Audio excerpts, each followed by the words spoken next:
Good morning. आज 7 दिसंबर 2025 और रविवार। अभी सुबह के 5:35 हुए।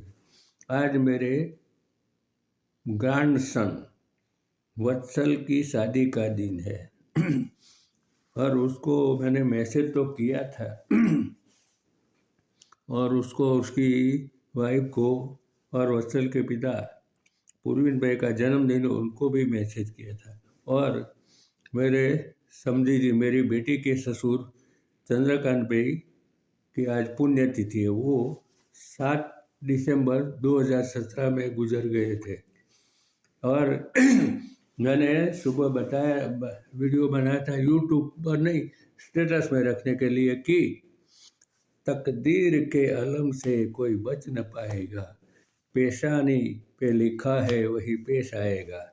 ये उर्दू है इसलिए वीडियो बनाया।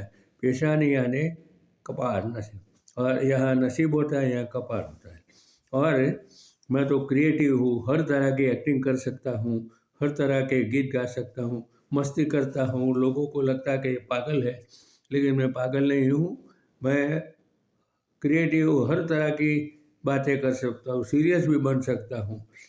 और है न, तो वो क्या है, वत्सल और शादी उनको मुबारकबादी देता हूँ। बस ये इसके यूट्यूब पर मेरे 810 और ऐसे समझो तो ऑडियो वीडियो मिला के 1371 ऑडियो वीडियो हो गए। Thank you. मुझे क्रिएटिव माइंड है, इसलिए सब कुछ करता हूँ, कुछ न कुछ याद आ ही जाता है। Thank you.